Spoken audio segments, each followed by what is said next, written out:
La mobilisation était moindre hier dans toute la France. Arnaud, qu'est-ce qu'il faut y voir? Faut y voir un essoufflement du mouvement ou une pause avant la journée du 7 mars? C'est une pause, si vous voulez. De toute façon, les syndicats eux-mêmes étaient tout à fait conscients que la mobilisation serait moindre que celle qui avait pu se dérouler le samedi et les jours précédents et les semaines précédentes. Ce qui est clair, c'est qu'aujourd'hui, l'objectif principal, c'est le 7 mars. C'est le 7 mars parce que le 7 mars, c'est le jour J pour les syndicats. Ils vont essayer de faire la démonstration qu'ils sont en capacité de bloquer un certain nombre de secteurs essentiels à la vie du pays. Et ensuite, c'est qu'est-ce qui se passe après le 7 mars? C'est ça la vraie question. C'est de savoir si ils décident collectivement, dans l'unité syndicale qui est la leur, de poursuivre un durcissement de l'action. On voit bien que la stratégie, finalement, de communication des syndicats, c'est de préparer progressivement l'opinion publique à un durcissement du mouvement face à un gouvernement qui se veut intransigeant et intraitable quant à sa détermination à mener jusqu'au bout sa réforme. Donc on prépare psychologiquement l'opinion publique. Ensuite, on va voir si opérationnellement on est capable de bloquer. Et ensuite, on va voir si on peut bloquer sur la durée. Et ensuite, le quatrième point, c'est le plus important, et je me tourne vers le sondeur. Est-ce que l'opinion publique soutiendra des blocages sur la durée? Est-ce que l'opinion publique soutiendra un mouvement qui se durcira dans la durée? C'est ce qui s'était passé en 1995. En fait, aujourd'hui, vous avez deux hypothèses. C'est soit l'hypothèse 1995, avec ce que l'on sait, ce qui s'est passé ensuite, ou l'hypothèse 2010, où là, on a vu que malgré la détermination des syndicats à l'époque, le texte présenté par M. Woerth avait été adopté. Et on se tourne tous, Frédéric Dabi. Et voilà. Non, mais déjà, je partage complètement ce qu'a dit Arnaud. Cette journée est plutôt bien jouée. C'est vrai qu'il y a moins de monde, c'était attendu. Les syndicats ont pris en compte que c'est la scène parlementaire qui s'est plutôt substituée à la scène syndicale. Mais d'un autre côté, être descendu à Albi est une très bonne idée, un très bon coup. D'une part, Albi, c'est pas n'importe quelle ville, c'est la ville de Jaurès. Et puis, ça prend en compte une partie de l'histoire de Jaurès. C'est Castres, mais une partie de l'histoire, c'est le département de Jaurès. Ouais. Et ça prend aussi en compte le phénomène qui est une vraie rupture par rapport à 95 et surtout à 2010, ce phénomène de démétropolisation du mouvement social où, avant, on montait symboliquement sur Paris et on faisait des démonstrations de force. Là, on est dans des petites villes, des sous-préfectures qui ont vu des très fortes influences, des endroits où aussi, en plus, le mouvement des Gilets jaunes avait plutôt bien marché. Maintenant, c'est vrai que par rapport à ce qu'a dit Arnaud, quel est l'état de l'opinion? Il est quand même très différent de 95 et de 2010. 95, rejet absolu de la réforme Juppé et soutien très fort à ce mouvement social qui a été très court, 2-3 semaines, mais qui a été un blocage sans fin. Il n'y avait pas des journées de manifestation, mais un blocage du pays. 2010, beaucoup de monde dans les rues, parce qu'il y avait notamment beaucoup de journées le samedi, mais on avait une opinion qui, à une petite majorité ou un peu moins, soutenait la réforme Fillon-Woerth, parce que c'était l'idée que, parce qu'on ne pouvait pas baisser les pensions, parce qu'on ne pouvait pas augmenter les cotisations salariales, ne restait que dans le cadre d'une réforme très claire, ce qui n'est pas le cas là, que l'effort raisonnable de passer de 60 à 62 ans. Là, on a, et vous montrez l'enquête IFOP fiduciaire pour Sud Radio, un rejet massif de la réforme et qui ne fait que croître. Et la part des Français pas du tout favorable atteint maintenant quasiment 50%. Et cela, ils ne bougeront plus. Donc l'opinion montre que le gouvernement a sans doute perdu la bataille. Mais il y a une autre question que je trouve très intéressante. Il y a aussi une intériorisation qui n'a pas bougé non plus, à 2/3, que la loi sera votée, que la loi sera appliquée et que le gouvernement ne reculera pas. Donc il y a cette tension et le 7 mars va peut-être trancher ce nœud gordien. 7 mars, le pays à l'arrêt, comme l'a demandé Jean-Luc Mélenchon, comme l'a souhaité Jean-Luc Mélenchon. Après, est-ce qu'on rentre dans une logique de blocage du pays très dur ou est-ce qu'on va avoir une succession de journées qui ont été relativement indolores pour les Français ? On va revenir peut-être sur ce sondage, parce que vous dites 66%, enfin vous dites, c'est votre sondage, oui. 66% pensent qu'elle sera votée et appliquée. Mais alors, ce qui est intéressant, c'est que quand on regarde le détail par parti, en majorité, dans tous les partis, les sympathisants pensent qu'elle sera votée et appliquée, sauf à la France Insoumise. Oui, et encore, la France Insoumise, au début du mouvement, il y avait une petite majorité d'électeurs de Jean-Luc Mélenchon qui disaient finalement, Emmanuel Macron ne lâchera pas là. On voit les faits, mais la France Insoumise, c'est pas tout le pays, c'est le moins que l'on puisse dire. Ouais. Et c'est pas celui-là, mais là c'est sur la favorable, bien sûr, c'est sur appliquer. Parce que c'est quand même intéressant sur ce que pensent les militants de la France Insoumise. Alors ce sont des sympathisants, mais c'est-à-dire ce sont les seuls à penser que la réforme ne sera pas votée et appliquée. Ça explique leur véritable radicalité. Alors on va en parler peut-être tout à l'heure. Ça aussi explique la perte de vitesse de Jean-Luc Mélenchon et de la France Insoumise dans le cadre de la NUPES, dans le regard des Français qui en ont. Maintenant, ce qui est très notable aussi, parce qu'il y a est-ce que la loi sera retirée ou votée, mais même, et c'est le signe de l'échec du gouvernement, même les segments dont on attendait qu'ils soutiendraient cette réforme, comme ils ont soutenu toutes les réformes de ce type depuis le début de l'ère Macron, les ordonnances travail en 2017, la réforme de la SNCF en 2018, même eux, la réforme est minoritaire chez les cadres, de l'ordre de 3/4. Une personne âgée sur deux seulement, un retraité sur deux soutient la réforme. Et là, pour reprendre les deux phases historiques qu'a rappelé Arnaud, rupture totale avec 95 et avec 2010, où en 2010, le gros du soutien à la réforme Sarkozy, c'était les retraités. Là, on voit très bien, parce que cette réforme est vue comme éminemment injuste et pas clair. Le recul sur l'adhésion, c'est très clairement l'effet 1 200 € qui a été absolument dévastateur. On n'y comprend plus rien et le graphique du Parisien hier sur l'âge de départ selon l'âge d'entrée, mais personne n'est capable de l'analyser. Ça a eu un impact sur la façon je pense, puisqu'il y a eu une adhésion qui a reculé de 4 points par rapport à la semaine dernière. Arnaud, là-dessus, après, on va passer à ce qui se passe à l'Assemblée. Il y a un point important, c'est que je regardais le sondage de Frédéric, c'est qu'en plus, on voit par exemple le monde de l'entreprise. Les chefs d'entreprise sont aujourd'hui, de manière plus faible, mais aussi sont quand même défavorables à la réforme. C'est quand même très intéressant de voir qu'en effet, vous avez tout un ensemble de catégories sociales, de catégories socio-professionnelles qui aujourd'hui sont hostiles à cette réforme. Si vous voulez, la perception vraisemblablement de cette réforme, il y a deux aspects. Si vous voulez, elle pêche au niveau de deux paramètres. Elle est considérée comme injuste par une grande partie de l'opinion publique, notamment sur la question des carrières longues, entre autres, ou d'égalité homme-femme aussi, mais aussi elle est vraisemblablement perçue de manière diffuse comme inefficace, c'est-à-dire comme elle ne résoudrait pas le problème sur le fond et sur la durée, le problème de la question des retraites et du financement des retraites. Donc si vous voulez, à la fois vous cumulez l'injustice et l'inefficacité. Donc vous avez là, en effet, quelque part, une forge qui nécessairement rend difficile l'acceptation de cette réforme. Ensuite, il y a un autre sujet qui me paraît important, c'est, si vous voulez, en effet, aujourd'hui, l'opinion semble avoir intériorisé le fait que cette réforme serait adoptée. Mais vous savez, il y a quand même toujours dans l'histoire et dans la dynamique des événements, parfois quelque chose qui relève de l'aléa ou du hasard et de la dynamique propre des événements. Encore une fois, nous allons voir dans les semaines qui viennent ce qui va se passer. Je rappelle qu'en 95, puisqu'on prenait le précédent de 95 au début, l'opinion publique n'est pas défavorable à la réforme. Elle devient progressivement défavorable à la réforme, notamment en raison parfois des erreurs de communication du gouvernement. Et là, le moins qu'on puisse dire, c'est que la communication du gouvernement, Frédéric l'a dit, est une communication très aléatoire, très incertaine. On a changé de message en permanence pour justifier cette réforme. Donc, ce qui fait que la crédibilité de la réforme, évidemment, quelque part, pêche aux yeux de l'opinion publique. Ouais, et la communication, vous le disiez, Frédéric, a un vrai impact sur les Français, dont l'acceptabilité de cette réforme par les Français. Qu'est-ce qui s'est passé si on reprend un cas historique 2010 ? C'était extrêmement clair. L'effort était rude de passer à 60 à 62 ans. C'était un coup de canif sur cette réforme de 1980, la retraite à 60 ans complètement sacralisée par les Français. Mais la réforme était extrêmement claire. Elle était jugée comme efficace. Il y avait un contexte d'inquiétude sur les comptes publics. On n'est pas dans ce contexte-là. 95, je reviens aussi en arrière. Ce que dit Arnaud est très juste. Je rajouterai un point. 95, qui a été extrêmement faible, ce qui a été le point faible de la réforme Juppé, c'était qu'elle était en rupture avec les promesses présidentielles. 95, on était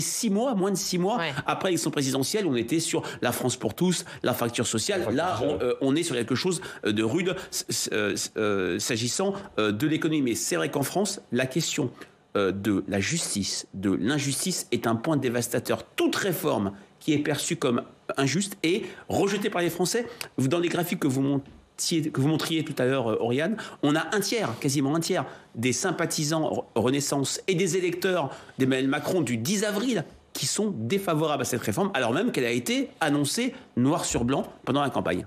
Ouais, on va parler justement de ce qui se passe du côté de l'Assemblée nationale, puisque c'est aujourd'hui le dernier jour d'examen de ce texte. Bon, ça n'avance pas trop l'examen, on est un peu coincé au niveau des articles. Mais hier, il y a eu encore une assemblée un peu électrique, des tensions dans l'Assemblée nationale, puisque c'est un ancien député et pas des moindres qui a mis le feu aux poudres, Mathias. Eh bien oui, c'est l'ombre de Jean-Luc Mélenchon. Il faut croire qu'elle plane toujours sur le Palais Bourbon. Vous nous le direz après. L'ancien député des Bouches-du-Rhône a, depuis Montpellier, où il se trouvait pour la manifestation contre la réforme des retraites, tensé ses camarades communistes de la NUP pour le retrait de leurs amendements avec ce tweet: incompréhensible retrait des amendements du PCF. Pourquoi se précipiter à l'article 7 ? Le reste de la loi ne compte pas. Hâte de se faire battre, interroge Jean-Luc Mélenchon. Fait original, c'est un député de la majorité, Sylvain Maillard, qui l'a fait remarquer dans l'hémicycle. On l'écoute. Merci Madame la Présidente. En vertu de l'article 100 de notre règlement et pour la bonne conduite de nos débats. On vient d'avoir une parole du leader de la NUPES qui met en cause nos collègues du communistes en leur disant, et en disant très clairement, pourquoi se précipiter à l'article 7 ? Parce qu'ils avaient enlevé leurs amendements. Il est en train de dire très clairement, c'est la NUPES, c'est les LFI qui fait le blocage. Alors moi, nous, il y en a assez, on souhaite voter, on souhaite avancer. Il reconnaît qu'il bloque. Je demande une suspension de séance pour qu'ils puissent discuter entre eux et organiser l'enlèvement de l'ensemble des amendements qui bloquent. Voilà Mathias, on voit il y avait de l'ambiance et cet événement a haché la suite des débats. Oui, et qui a occupé aussi toute la suite des débats pendant de longues minutes et animé les passions. Regardez cette passe d'armes entre le député insoumis Manuel Bompard et le ministre du Budget Gabriel Attal. Je ne sais pas si c'est un tweet ou un DM fail, comme on dit, et s'il a trahi un secret. Monsieur le ministre, ce serait bien que vous cessiez vos diversions qui visent à nous empêcher de débattre des différents amendements que nous avons déposés. Monsieur le ministre, si vous avez l'intention que l'ensemble de ces articles soient débattus, il y a une solution extrêmement simple. Prolonger les débats, renoncer à l'utilisation du 47.1, laissez-nous débattre de l'ensemble de ce projet de loi et nous le ferons avec plaisir. Monsieur le député Bompard, si vous voulez qu'on ait le débat sur ces sujets-là, ce n'est pas un sujet de nombre de jours, c'est un sujet d'obstruction, c'est assumé par Jean-Luc Mélenchon lui-même sur Twitter. Il dit qu'il faut faire traîner les débats parce que sinon on va se faire battre. Nous assumons que l'ensemble des articles de ce projet de loi sont importants et donc que l'ensemble de ces articles de ce projet de loi sont à débattre. Pourquoi vous nous obligez à adopter à la hâte en 10 jours un projet de loi sur les retraites ? Eh ben oui, monsieur Attal, ne comptez pas sur nous pour être d'accord avec votre sinistre besogne. Ouais, au final, l'article 7 n'est toujours pas examiné. Et non, les débats n'ont pas encore atteint l'article 3. Un peu plus de 3000 amendements séparent encore les députés de l'examen du fameux article portant sur le report de l'âge de départ à la retraite. Avec le rythme actuel, on imagine mal comment celui-ci pourrait être débattu d'ici ce soir. Ce soir, oui, ouais. Et Arnaud, comment on le comprend, ce tweet de Jean-Luc Mélenchon ? Est-ce que c'est une erreur ? Un DM fail, comme dit Gabriel Attal, c'est-à-dire un message qui aurait dû rester privé et qui s'est retrouvé public. Merci pour l'explication. DM fail, c'est pas... Je ne suis pas non plus une grande spécialiste. Mais est-ce que c'était une erreur ou est-ce que c'était volontaire de la part de Jean-Luc Mélenchon ? C'est totalement volontaire. Enfin, j'ai du mal à imaginer que Jean-Luc Mélenchon ait commis une telle erreur. Non, c'est totalement intentionnel de sa part. Mais c'est vrai que si vous voulez, on est quand même dans une partie de poker menteur de toutes parts dans cette affaire depuis le début, à la fois du côté des oppositions et notamment de la NUPES et de la LFI, mais également du côté du gouvernement. Alors, on crie à l'obstruction. Certes, on peut crier à l'obstruction. Mais enfin, on est sur une chaîne parlementaire. On connaît un peu l'histoire du Parlement. L'obstruction, on en a connu d'autres sous la Ve République et parfois beaucoup plus importantes. Donc, c'est pas nouveau, en l'occurrence. C'est pas une surprise, c'est pas une innovation. Deuxièmement, clairement aussi, il est évident que du côté de l'exécutif, la procédure qu'on a choisie, c'est-à-dire la procédure à travers l'article 47.1, est une procédure qui contraint de manière temporelle le débat et qui rend en effet parfois un peu difficile l'examen. Et moi j'ai l'impression que tout le monde, mais ça arrange tout le monde, le fait qu'on n'aille pas jusqu'au bout de cet article 7. Ça arrange les oppositions parce qu'elles sont pas sûres, bien évidemment, et la France insoumise de leur coup, parce qu'ils savent très bien que arithmétiquement ça va être difficile de mettre en minorité le gouvernement. Mais comme le gouvernement n'est pas tout à fait sûr lui non plus, il n'a pas toutes les assurances, on ne sait jamais ce qui peut se passer dans un vote. On l'a vu, l'article 2 il a été rejeté par le gouvernement. Donc j'ai l'impression que ça arrange tout le monde. Mais le résultat final, c'est que alors que vous avez des mobilisations sociales qui se passent de manière apaisée, avec des syndicats qui agissent de manière plutôt mature aujourd'hui dans leur opposition au gouvernement sur ce texte, vous avez une Assemblée nationale qui donne, et une scène politique en général, qui donne un spectacle qui est très contrasté par rapport, d'une certaine manière, avec l'esprit de responsabilité des syndicats. Et la crainte que l'on peut avoir, en effet, c'est que, in fine, il y ait un vieux fond d'antiparlementarisme qui renaisse en France. Vous savez, la France est un pays très antiparlementaire aussi. Il l'a été à plusieurs reprises dans son histoire. Et le risque, en effet, c'est que,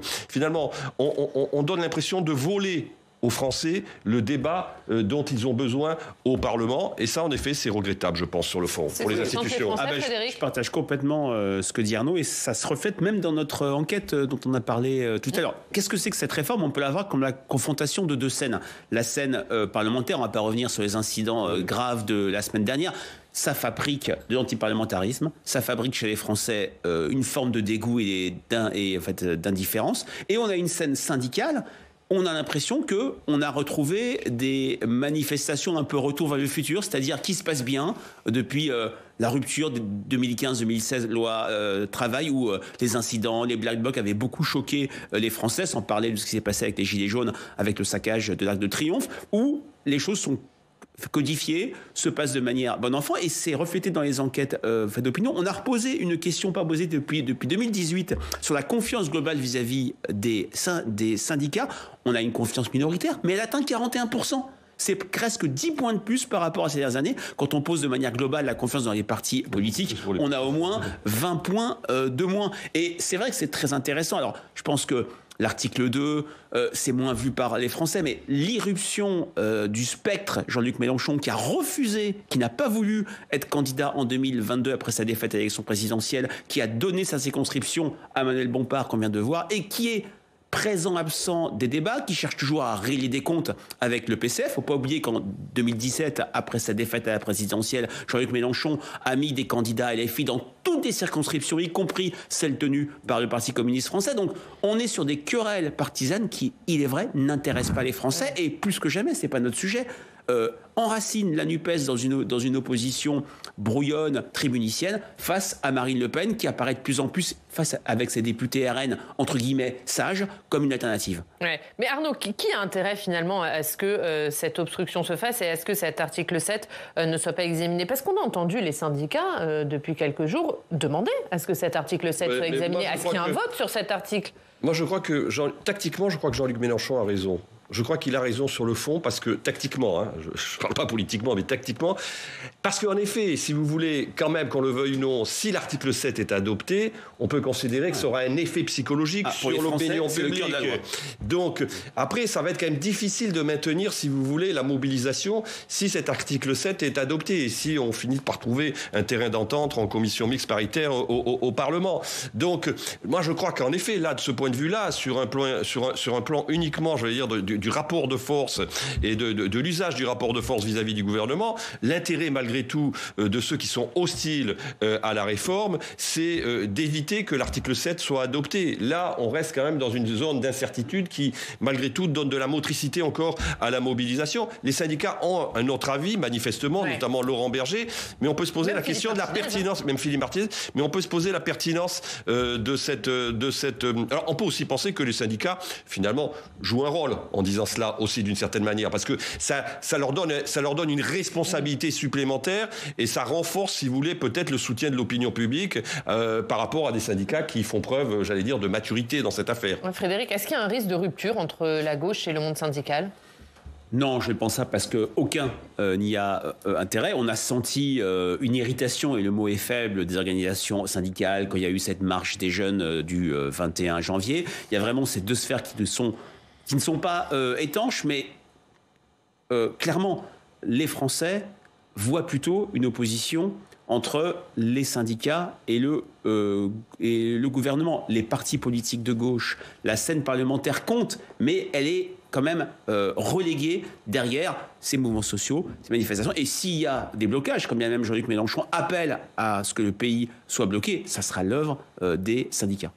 Pour les Français, ça sera l'œuvre ? Oui, même si ça sera stimulée et cette opposition se retrouvera à l'Assemblée dans le cadre de l'examen de la loi, puisque on sera dans une concomitance. Et c'est toujours ce qu'on a dit tout à l'heure, entre cette scène parlementaire qui est peu visible et qui séduit peu les Français dans le contexte de désordre et voire d'invective, et une scène syndicale qui est beaucoup plus claire, où on est sur, je dirais, la dramaturgie, l'affrontement classique entre un gouvernement qui présente une réforme et un mouvement syndical. Le point, par contre, qu'il faut avoir en tête, c'est que l'histoire joue pour le gouvernement. La dernière fois que dans ce type de cas de figure, un gouvernement a reculé et retiré sa réforme, c'est avril 2006, c'est le contrat première embauche, et les Français n'ont plus, ou en moins, cette mémoire en tête.